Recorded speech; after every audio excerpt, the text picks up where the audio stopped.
Hold on now. When the fuck did this show do seasons? Season 1? Does that mean there's a season 2? Please be a season 2 coming.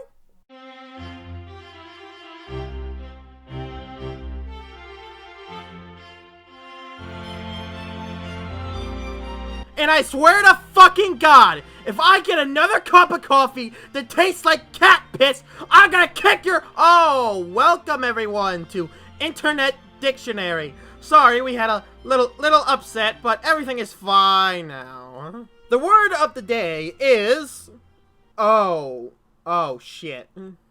Look, I don't care how much money I'm making off of this. I don't care. That's how much money I'm making off of this? I changed my mind then. Lolly, derived from the Japanese lolicon, which itself is derived from Lolita complex, from some German's name, novel Lolita. Noun, lolly or lollies, a prepubescent girl, especially in Japanese anime / manga. Noun, hentai porn depicting prepubescent girls, sometimes extended to adolescent subjects. Okay, let's just get to the point. It's pedophilia, guys! If you try to say that liking lollies is not pedophilia, then you yourself are a pedophile or pedophile enabler or defender. Who gives a shit? Now you might say, oh, I'm not hurting anyone by jacking off to lollies. You're right! But guess what? You're still a pedophile! But it's not real, kids. Okay, then tell me yourself. Tell me yourself. Just say, oh man, I like jacking off to animated little girls. No, that's low-key pedophilia. There is no way you can escape that. Pastel, no! No fucking excuses, you sick bastard! You can jack off to other things that don't make you a creepy bastard! You have no excuses! Now, if you guys can excuse me, I need a few minutes to refresh myself, get myself ready for the next episode, and hopefully forget all of this happened. Because, really, this episode just left me fucked up. Well, when you cannot find a background, just use the classic white abyss. Now, I could use the black abyss. It has less echo, and it is overall nicer and warmer. It's a bit colder than a white abyss, but I don't want to be called an SJW for using the black abyss. You know, I gotta make people respect me somewhat. Sure, the people that will respect me because I use the white abyss are terrible, ugly, and just god-awful people, but, respectability politics?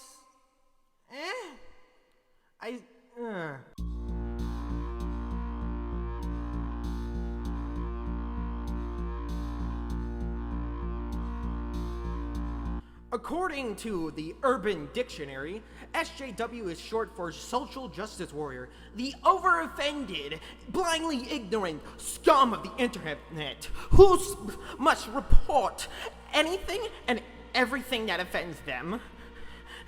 For example, SJWs keep reporting my memes.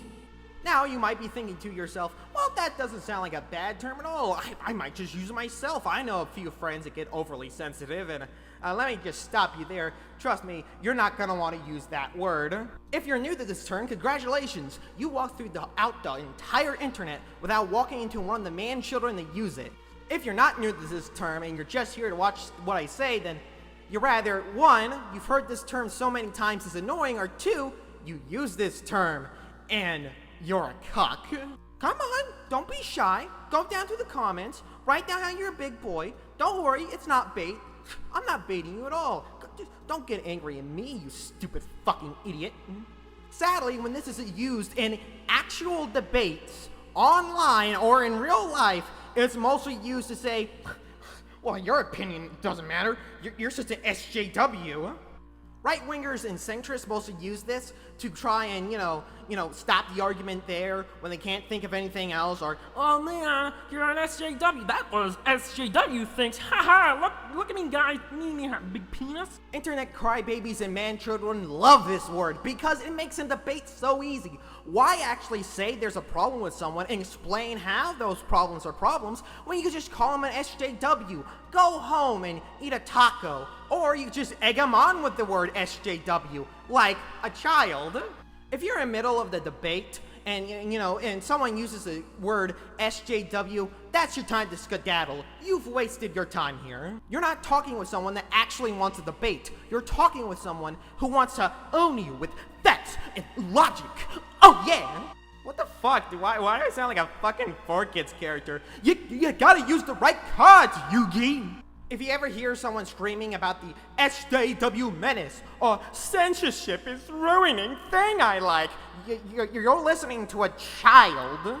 At the end of the day, SJW is just a buzzword used to shut down arguments. Now, you might be saying, oh, so it's like the word Nazi and alt-right? Well, if someone calls you an SJW, then you probably did something right. If someone calls you alt-right or a Nazi, then maybe you need to look at yourself in the mirror and see if your politics or, views on something are a bit not Nazi-ish or, alt-right-ish. Because if it is, yeah, you might have a problem. Same thing with fascist, racist, and homophobic. If someone says you're being one of those things, analyze yourself quickly. I am fucking freezing to death here. Can someone book me a fucking vacation to somewhere nice, warm, and, not this place? Oh, ha, Rebecca, real funny. Somewhere nice and warm. Ha, real funny. Oh, boy. Fuck you. Hello, everyone. I'm here at the gym, bumping the irons, doing the weights, mostly walking around because everything's rather too big for me, or I feel intimidated by it. I tried to use the bench presses, and a guy with a phone just started recording me and laughing at me. It was just, I kind of just hate this place. But do you know what's worse than the gym? Not a lot, but here's one of them.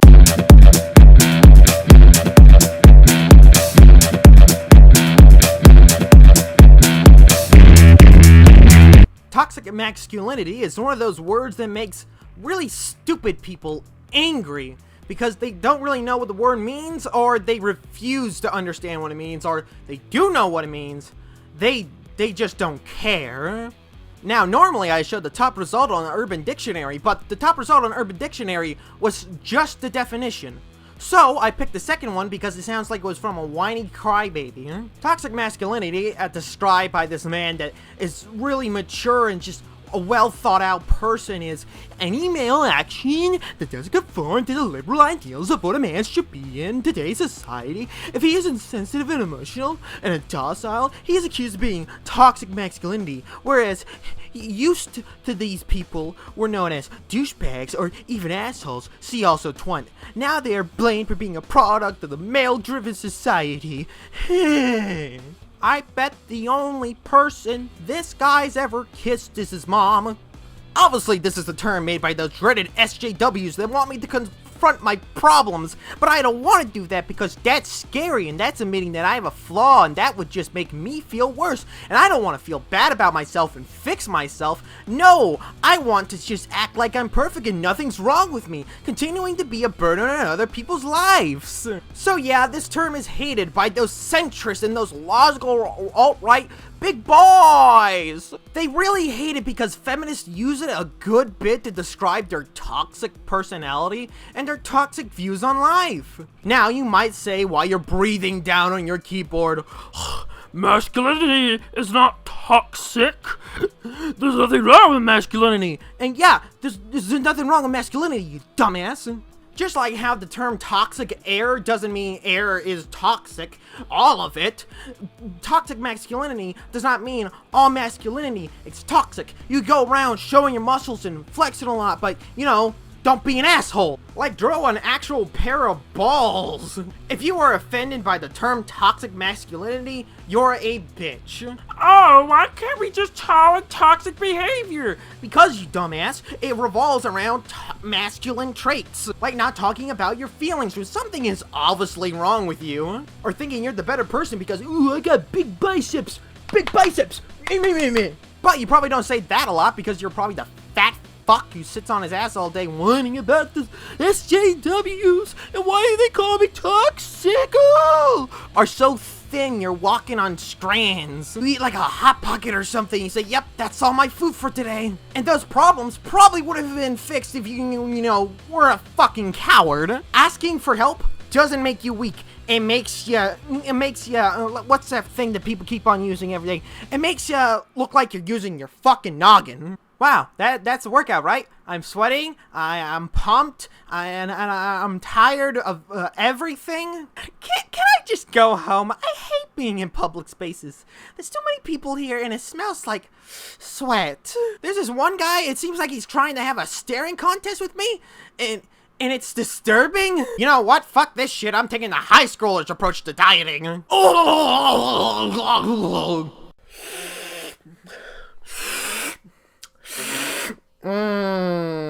Okay.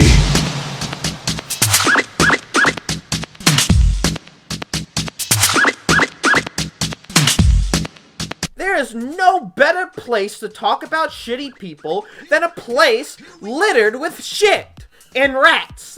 Okay guys, what do you get when you combine the LGBT community with gatekeeping? I'll tell you what you get. You get the most annoying fucking thing in the LGBT community. True scum, a transgender individual who believes, although it's not always transgender people, that to be considered transgender, you must have experienced emotions such as depression-like status caused by sex, seeking medical surgery treatment to reassign genitals hormones, relief from identifying as a chosen gender, and uncomfortably around genitals and other gendered organs. AKA, you have to have gender dysphoria to be trans. You don't actually. But according to True Scum people, those people don't count. Why? I don't know, I guess they get to gatekeep being transgender or something. This is such a toxic mindset, carried out mostly by fucking morons who don't know what the fuck they're talking about. But ContraPoints is trans, so obviously she knows about being trans. The thing is, ContraPoint's main point is, if you're not going for the, sexual surgery, or you're not wearing all the feminine clothing and shit, then you're not really trans, I'm sorry. How am I supposed to believe you? I mean, not everyone lives in a good neighborhood. I'm gender fluid myself, and I want to wear women's clothing all the time, but I can't because I live in Florida. I would love to show my femininity off, but not in a state like this. She has to realize that those cases exist. There are transgender people that can't afford surgery or can't afford to get clothing, or some areas where they can't wear that clothing because, well, it's a rather sexist or transphobic area. People like ContraPoints are too privileged to consider that. And what's really damaging about ContraPoint's views on this matter is that she has a YouTube channel where she talks about this stuff, where she goes on about this stuff, and she'll end up convincing impressionable kids that don't know jack shit to know her bullshit. Shockingly enough, a YouTube channel trying to make people less transphobic is most likely doing the exact fucking opposite. That's right, if you believe in true scum rhetoric, you are fucking transphobic. No ifs, ands, or buts. Respect people's gender identity. Don't be a fucking prick about it. You are not entitled to an explanation of why do you identify as this. Don't be a fucking piece of shit that doesn't respect someone's gender identity. Is it really that hard to not be a shitty person? I guess today it is. Now, can I get the fuck out of here? It smells like a comic book convention in here. Now, at first, this flag might come off as unassuming, not too controversial, but as you'll find out later, you're going to hate this flag.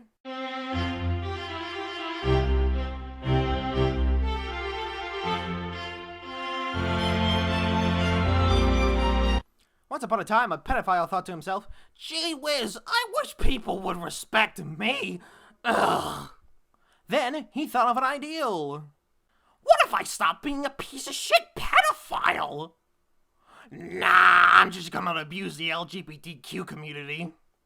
And thus, pedophiles would try to justify their shitty, awful, and pedophilic behavior by saying, "It's just my sexuality.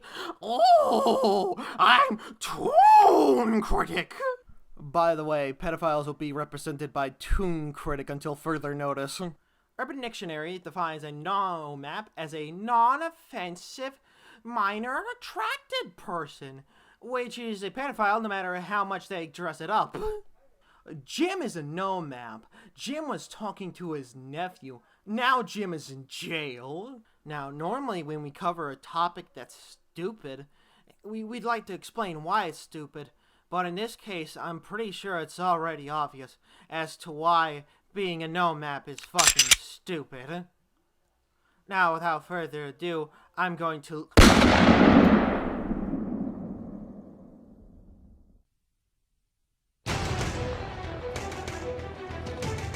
Why won't you die?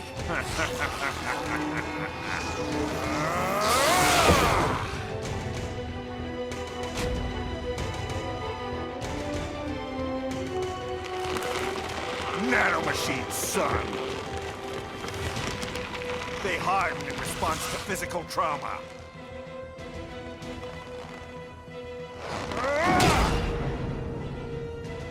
You can't hurt me, Jack.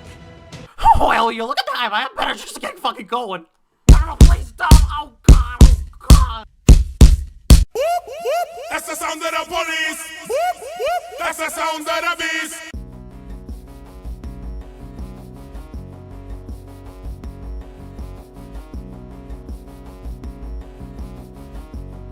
Apparently, I'm a big old mean art police person. Although, to be completely honest, I don't see the comparison. I haven't shot any people of color for like little to no reason, other than racism, of course. I guess I'll have to go down my favorite website. What? What? No! Urban Dictionary! You failed me! No! Do not worry, my dudes. The word art police has been submitted to the Urban Dictionary. I even gave it its own definition, which I will give out to you. Art police, in actuality, is not a term used against, people that police art and are really terrible. It's actually just a term used by pretentious or whiny people who don't like things being judged, whether they like it or they made it in the first place. They'll often bring up dumb excuses like, so he can make the art. He can make any art he wants. And yeah, they can, and anyone could criticize that art. But Deviant Crow, don't they force poor artists to do something they don't want to do? No, no one can force you to stop making the art you want to make, unless they came to your house and visibly took the drawing pen from you. Most supposed art police don't fucking do that. The worst thing an art police can do is, cuss you out, insult you, and say, "Oh, I hate this art. You're a bad person for it." That's all they can really do. And sure, I'll admit, the worst case scenario does sound pretty fucking annoying. But that's the worst case scenario. It's not very common. And even then, when it does happen, guess what you could do? You could just fucking ignore them. Nothing will change. Nothing bad will happen if you just fucking ignore them or tell them to fuck off. Sadly, most of the time when the term is used, it's not used for the worst case scenario where it's kinda appropriate. It's mostly used to knock down criticism. Or in the worst case scenario, it's used to defend child porn. Now, I've already pointed out before that making illustrated art of underage characters or children in general is fucking disgusting. I often get the retort, "Oh, it's not real child abuse." Yeah, it's not as bad as real pedophilia. However, it's still pedophilia. And one excuse I've heard is, "Oh, you're just art policing. You're trying to force these artists to not draw the art they love.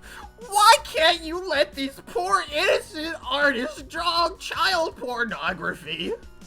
Look, criticism, even if it's dumb, it's not going to hurt you, not going to stop your brand. If it stops your brand, you let it stop your brand. People cannot force you to stop making content. If you stop making content because a lot of criticism comes your way, it's because you chose to.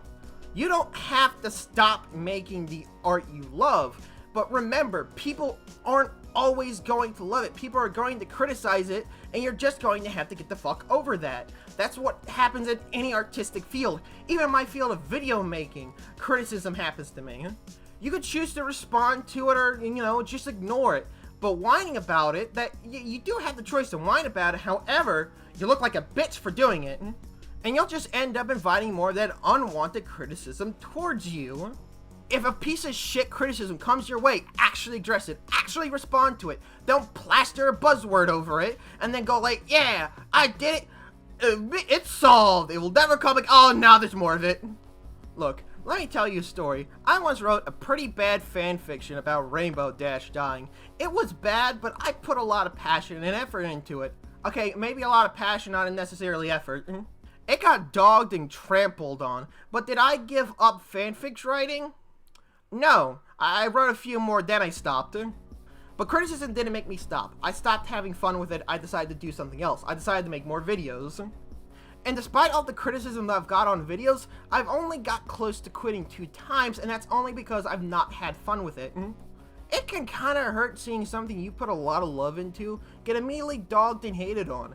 But that's going to happen. Not everyone's going to like your work, and you can just take it or leave it. You can let it destroy yourself, or you can move on. I prefer if you move on. Because, believe it or not, when I talk shit about an artist, or I criticize them, I don't actually want them to drop from the face of the earth. I don't want them to stop making art. I want them to make better art. Am I a bit too harsh about it? Maybe. But I certainly don't want anyone to stop doing what they love. That would be a dick move. And if you're one of the people that actually think, oh man, I wish this artist would stop making art in general, then you're an actual art police. You're an actual asshole. I understand the worst case scenario does exist, and you should focus more about that, not general criticism towards your art or disliking. Now, with that out of the way, me from the past, start sponsoring my shit. Oi! If you thought that was really good, you should definitely donate to my Ko-Fi. That could help out with, getting better stuff for like recording software and all that junk, also getting me stuff. But if you feel like you're not getting enough vitamin C, you could always go to my Twitter, where you can see posts I post almost fucking daily. But let's say you really like this video, or you just like my content in general, you might want to join my Discord. You can talk to me and stuff, and share your own work, among other things. All of those wonderful links will be in the description below.